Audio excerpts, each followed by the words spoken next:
Hello दोस्तों, नमस्कार। हमने नेक्स्ट मीन्स प्रीवियस वीडियो में देखा था, पार्ट्स 1 और पार्ट्स 2 कवर किया था। इसमें अपन देखेंगे पार्ट्स 3, मौलिक अधिकार। ठीक है। मौलिक अधिकार वे अधिकार हैं जो एक व्यक्ति के व्यक्तित्व के विकास के लिए अनिवार्य हैं और जाति, रंग, धर्म, नस्ल और लिंग के लिहाज के बिना इनका उपयोग सभी के द्वारा किया जा सकता है। मतलब किसी को रंग के आधार पे, किसी को धर्म के आधार पे, किसी को नस्ल के आधार पे, किसी लिंग के आधार पे हम डिस्क्रिमिनेट नहीं कर सकते, मतलब उनमें पक्षपात नहीं कर सकते। कानून के समक्ष सभी लोग बराबर होंगे। ठीक है। संविधान का भाग 3 अनुच्छेद 12 से लेकर 35 तक मौलिक अधिकारों की व्याख्या करता है तथा भारतीय नागरिकों की अनिवार्य स्वतंत्रता के मैग्ना कार्टा का निर्माण करता है। मतलब मौलिक अधिकारों को ही मैग्ना कार्टा भी कहा जाता है। थोड़ा सा इंपॉर्टेंट पॉइंट है, उसको देखते हैं। भारत में मौलिक अधिकारों के संदर्भ में वर्ष 1925 में श्रीमती एनी बेसेंट की कॉमनवेल्थ ऑफ इंडिया बिल के तथा वर्ष 1928 में नेहरू रिपोर्ट में प्रावधान किया गया था। मौलिक अधिकारों का 1925 में जो Commonwealth of India bill Annie Besant के द्वारा पारित पेश किया गया था और नेहरू रिपोर्ट जो तैयार की गई थी उसमें भी उल्लेख था। 1931 में कराची अधिवेशन, अध्यक्ष कौन थे? सरदार वल्लभ भाई पटेल, में कांग्रेस से घोषणा पत्र में मूल अधिकारों की मांग की गई। मूल अधिकारों का प्रारूप जवाहरलाल नेहरू ने बनाया था। ठीक है।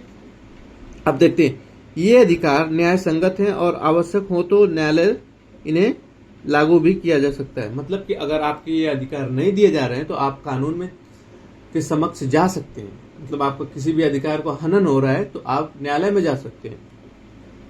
मूलतः ये 7 थे, लेकिन 1978 में 44वें संविधान संशोधन द्वारा संपत्ति के अधिकार को हटा दिया गया। मतलब आपके मौलिक अधिकारों से हटाकर उसको एक कानून के रूप में, जो कि शायद 301 अनुच्छेद 301 में उसको डाल दिया गया। ठीक है। मतलब कि आपका संपत्ति का अधिकार पे आप कानून पे आप केस नहीं कर सकते न्यायालय में। ऐसा इसलिए किया गया क्योंकि बहुत दिक्कत आ रही थी। नई नई जो कंस्ट्रक्शन हो रहे थे, रोड के कंस्ट्रक्शन हो रहे थे, तो कुछ लोग संपत्ति के अधिकार के आधार पे केस कर दे रहे थे। तो इस हमारे डेवलपमेंट में रुकावटें पैदा कर रहा था ये मौलिक अधिकार, इसलिए इसको हटा दिया गया।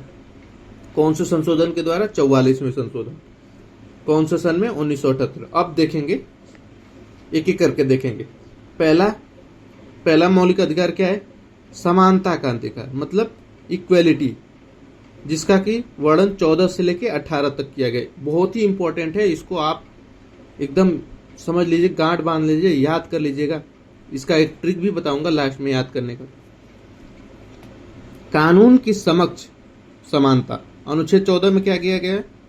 कानून के समक्ष समानता मतलब धर्म, जाति, लिंग या जन्म स्थान के आधार पर राज्य द्वारा भेदभाव करने का निषेध। मतलब कोई भी राज्य आपको धर्म, जाति, लिंग या जन्म स्थान के आधार पर आपसे कोई भेदभाव नहीं कर सकता है। ये किस में कहा गया है? अनुच्छेद 15 में। सार्वजनिक नियुक्तियों के मामले में अवसरों का समानता, अनुच्छेद 16 में। मतलब आर्टिकल 16 में क्या किया गया? जो भी अवसर पैदा किए जाएंगे नौकरी वगैरह के, उसमें सभी को समान अधिकार दिए जाएंगे। ये सबसे इंपॉर्टेंट है। छुआछूत मीन्स अस्पृश्यता का उन्मूलन किस अनुच्छेद में वर्णन है? आर्टिकल 17। सैनिक और शिक्षकों शैक्षिक उपाधियों के अलावा अन्य उपाधियों का अंत आप इस तरह याद रखिएगा। उपाधियों का अनुच्छेद 18 में। तो ये आपके 4 हो गए, 14 से लेकर 18। इसको याद करने का मैं तरीका बता रहा हूं। ई डी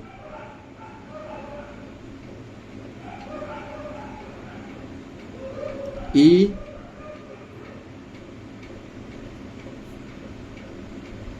यट, इडियट की तरफ पे आप इसको याद कर सकते। ई से इक्वलिटी, डी से डिस्क्रिमिनेशन,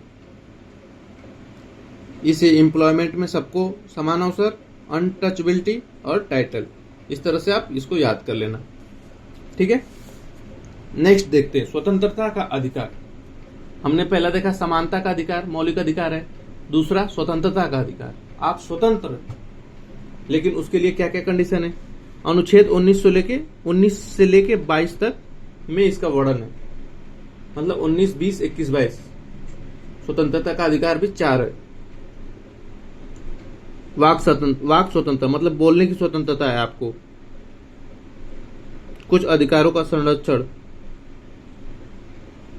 शांतिपूर्व और निर्विवाद सम्मेलन, संगम, संघ बनाने का, भारत के राज्य क्षेत्र में सर्वत्र अवैध संचरण, फ्री मूवमेंट का, और उसके किसी भी भाग में निवास और बस जाने का।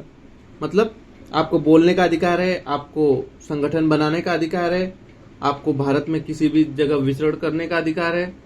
कुछ जगहों को छोड़ के, जैसे जम्मू कश्मीर में और नॉर्थ ईस्ट के कुछ राज्यों में विशेष कानून बनाए गए हैं शांति व्यवस्था के लिए, उनको छोड़ के बाकी आप पूरे देश में ये लागू होता है, ठीक है। अब आर्टिकल 19 में क्या है, किसी भाग में निवास करने और बस जाने का। ये तो आपके आर्टिकल 19 में हो गए, ठीक है। अब देखना आर्टिकल 20 में क्या है, अपराधों के लिए दोषी सिद्धि के संबंध में संरक्षण। अपराधों के लिए दोष सिद्धि में के संबंध में संरक्षण।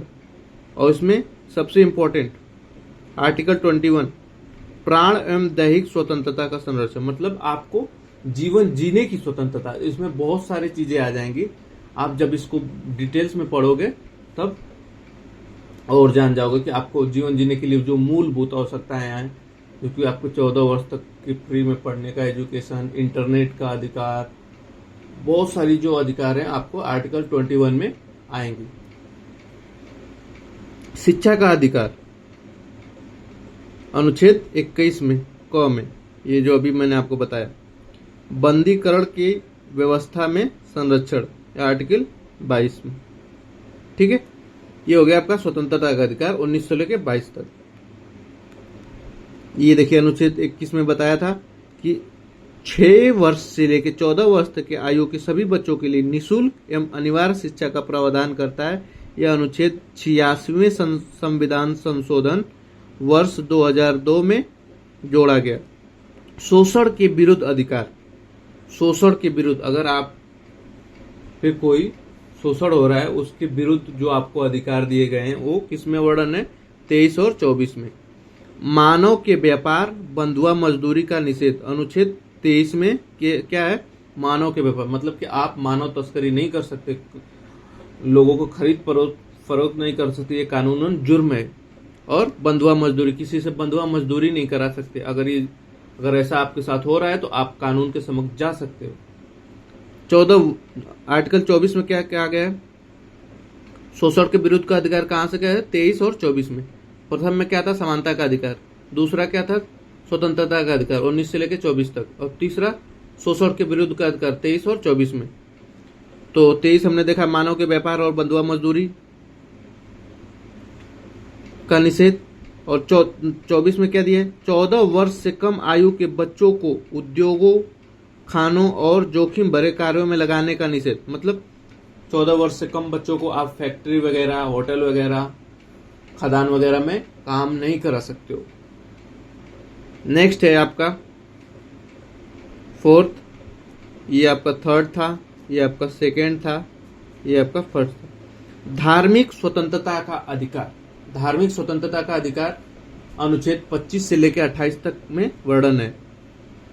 आर्टिकल 25 में क्या कहा गया, अंतःकरण की स्वतंत्रता और धर्म को प्रदर्शित करने, आचरण और उसका प्रचार करने का अधिकार। मतलब आप किसी भी धर्म को मान रहे हो तो उसको अपनाने का अधिकार है, आपको उसको प्रचार करने का अधिकार है, ठीक है। आर्टिकल 26 धार्मिक क्रियाकलापों के प्रबंध। मतलब आर्टिकल 26 में क्या किया गया, आप अपने धर्म के लिए मंदिर वगैरह, मस्जिद वगैरह जो भी बनाना चाहें आप बना सकते हो, उसके पूजा और अनुष्ठान के लिए। अब देखिए आर्टिकल 27 में क्या कहेगा, किसी धर्म विशेष के बढ़ावे के लिए चंदा देने या न देने की स्वतंत्रता। आप अपने किसी धर्म को, जैसे आप हिंदू धर्म का बढ़ावा कर रहे हैं, मुस्लिम धर्म का बढ़ावा कर रहे हैं, तो आप चंदा ले सकते हैं, नहीं दे सकते हैं, ये आपकी स्वतंत्रता है। कोई आपकी सरकार आपको बाध्य नहीं करेगी कि आपको चंदा देना ही है नहीं देना। ये आपके स्वयं पर निर्भर करता है। जिस धर्म को आप मानते हो उसमें आप उसको प्रचार प्रसार करने के लिए देना चाहते हो तो दे दो, नहीं देना चाहते हो तो मत दो। ये आपकी धार्मिक स्वतंत्रता है। शिक्षण संस्थाओं में पूजा के धार्मिक अनुदेशों की से उपस्थिति की मुक्ति। मतलब कि जो भी सरकारी संस्थाएं होंगी, सरकारी स्कूल्स होंगे, उनमें कोई भी धर्म से रिलेटेड प्रचार प्रसार नहीं किया जा सकता है। ठीक है। अब देखिए संस्कृति एवं 5वां, संस्कृति एवं शिक्षा संबंधी अधिकार 29 और 30 में अल्पसंख्यकों की भाषा, लिपि और संस्कृति की रक्षा किसमें कहा गया है? 29 में। याद रखना, अल्पसंख्यकों की भाषा, लिपि और संस्कृति मतलब कोई जाति विशेष या धर्म विशेष, धर्म विशेष, जैसे जैन धर्म हो गया, सिख हो गए, ये लोग अल्पसंख्यक हैं बहुत सारे राज्यों में। तो इनको ये अधिकार दिया जाता है कि आप अपने संस्कृति को बचाने के लिए जो कुछ कर सकते हैं करिए, आप अपने धर्म को बचाने के लिए जो कुछ कर सकते हैं, आपको विशेष अधिकार दिया गया है मौलिक अधिकारों में। ठीक है। अल्पसंख्यकों द्वारा शैक्षिक संस्थाएं स्थापित करने और उन्हें संचालित करने का अधिकार तथा राज्य द्वारा स्थापित या राज्य कोष द्वारा सहायता प्राप्त। मतलब कि आप अपने धर्म और अपने संस्कृति को बचाए रखने के लिए अगर आप कोई संस्था खोलना चाहते हो तो उसमें आपको सरकारी मदद की जाएगी। इसका एग्जाम्पल है मदरसे। मदरसे को सरकार अपने तरफ से मदद करती है। ठीक है। ये आपके हो गए मौलिक अधिकार। लास्ट इसमें देख लेते हैं संवैधानिक उपचारों का अधिकार, अनुच्छेद 32। मतलब कि आपके अभी तक जितने भी अनुच्छेद थे, जितने मौलिक अधिकार में, अगर उनका नियम नहीं माना जा रहा है, किसी राज्य में तोड़ा जा रहा है, तो आप उसके विरुद्ध कानून में केस कर सकते हैं, न्यायालय में जा सकते हैं। ठीक है। तो मेनली यही था। डॉक्टर भीमराव अंबेडकर ने अनुच्छेद 32 को संवैधानिक उपचारों का अधिकार कहा है, उसको संविधान की आत्मा एवं हृदय भी बताया, आर्टिकल 32। तो पूछेगा कि डॉक्टर भीमराव अंबेडकर ने कौन से आर्टिकल को संविधान की आत्मा और हृदय बताया है? तो आर्टिकल 32 को। नेक्स्ट क्लास में अपन ये देखेंगे रीट के बारे में कि रीट क्या होती है। रीट जारी होता है ना, आपने नाम सुना होगा, तो इसके बारे में एकदम डिटेल्स देखेंगे कि बंदी प्रत्यक्षीकरण क्या होता है, परमादेश क्या होता है, प्रतिषेध क्या होता है, अधिकार प्रतिष्ठा क्या होता है, उत्क्षेपण क्या होता है। ठीक है। चलिए तब तक के लिए थैंक यू सो मच। अगर आपको अच्छा लग रहा है वीडियो तो आप लाइक कीजिए, सब्सक्राइब कीजिए, अपने दोस्तों के बीच में इसको शेयर भी कीजिए, क्योंकि किसी भी वनडे एग्जाम के लिए जूनियर इंजीनियर से रिलेटेड या फिर कोई भी एग्जाम हो रहा है, SSC CGL, SSC JE, SSC CHSL या फिर डीडीए जेई, सबके लिए उपयोगी है पॉलिटी। ये बेसिक है, इतना तो आपको आना ही चाहिए। डिटेल्स बहुत गहराई है पॉलिटी की, लेकिन आपको इतनी बेसिक चीजें आनी चाहिए। तो अभी मैं आपको बेसिक कवर करा देता हूँ ताकि आप एग्जाम के लिए तैयार हो जाइए। फिर मैं एक अच्छे से हैंड रिटन नोट्स के साथ आपको डिटेल्स में सारी चीजें कराएंगे। ठीक है। Thank you so much.